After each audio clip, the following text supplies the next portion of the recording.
เริ่มสะคอนหมดแล้วโอ้ โอ้ไปแล้วที่พูดนั้นเขาจูดปิ้วเขาเฮือนนั่น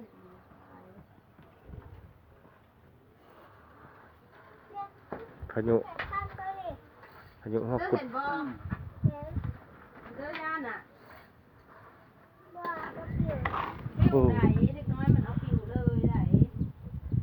บ่ได้เห็นนานมาตู้อีก ป้าโถพุ่นน่ะพูดแล้วบ่แม่นน้อยได้เห็นได ห่วยบ่ไงได้หั่นน่ะตูบน้อยจะได้ทีนึงนี่ไปเลยนะ ไปรถ ต่างประเทศ มันสิมานี่ว่ะ มาแล้ว